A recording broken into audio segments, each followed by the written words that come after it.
কথায় আছে অহংকার পতনের মূল।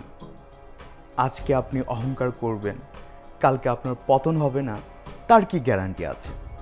শোবিজ অঙ্গনেও এমন অনেক অহংকারী তারকা আছেন যারা জুনিয়র শিল্পীদেরকে খুব তুচ্ছ তাচ্ছিল্য করেন।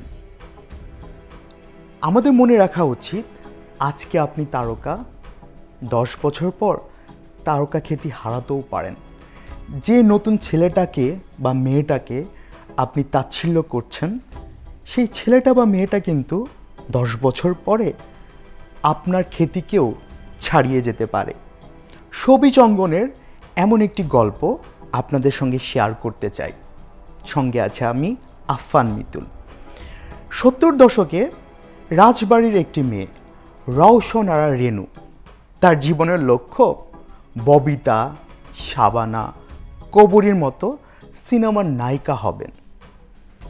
বাড়িতে কাউকে কিছু না বলে রাজবাড়ি থেকে ঢাকার উদ্দেশ্যে পালালেন। ঢাকায় আসলেনও বটে, অনেক চেষ্টা করছিলেন ছবিতে ছোটোখাটো একটি চরিত্রে অভিনয়ের সুযোগের জন্য, কিন্তু তার তো পরিচিত কেউ নেই মিডিয়াতে। তাহলে কিভাবে মিলবে সুযোগ? একদিন ভাগ্য সহায় হলো।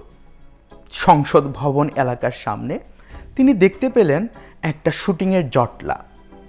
এগুলেন, কে দেখলেন, সত্যি তো সিনেমা শুটিং হচ্ছে। সিনেমার নাম জানোয়ার।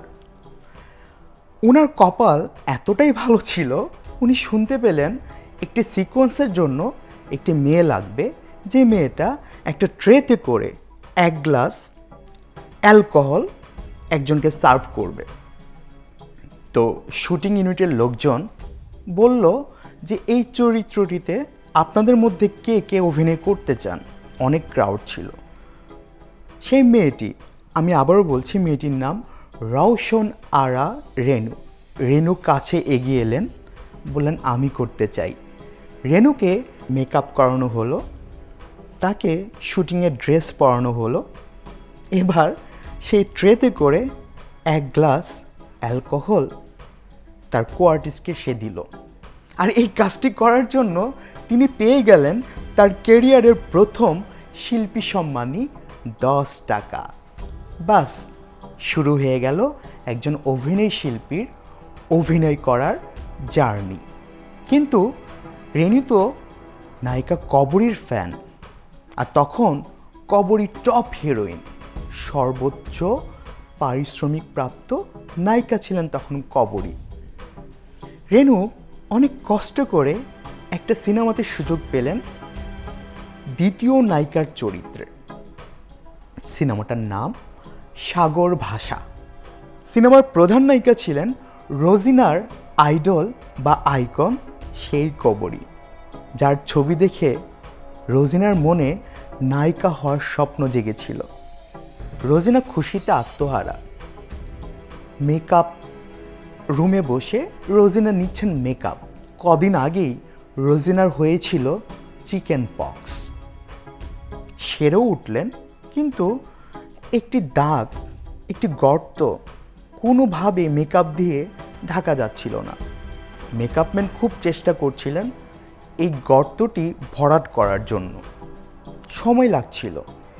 প্রধান নায়িকা সুপারস্টার কবরী পাশ থেকে দেখছিলেন যে কী ব্যাপার, নতুন এই মেয়েটির মেকআপের জন্য মেকআপ আর্টিস্ট কেন এত সময় নিচ্ছে। তার ব্যাপারটি ভালো লাগলো না। স্টার নায়িকা বলে কথা, মেকআপ আর্টিস্টকে কবরী ডাকলেন। নতুন মেয়েটার মেকআপ নিতে তোমার এত সময় লাগছে কেন, কী সমস্যা?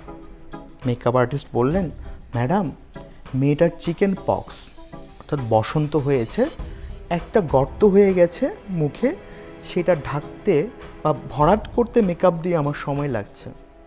ব্যাস, হয়ে গেল। যা হওয়ার কথা, সুপারস্টার নায়িকা বলে কথা। কবরী ম্যাডাম বললেন, যে মেয়েটার চিকেন পক্স হয়েছে সেই মেয়েটা কেন এই শুটিংয়ে?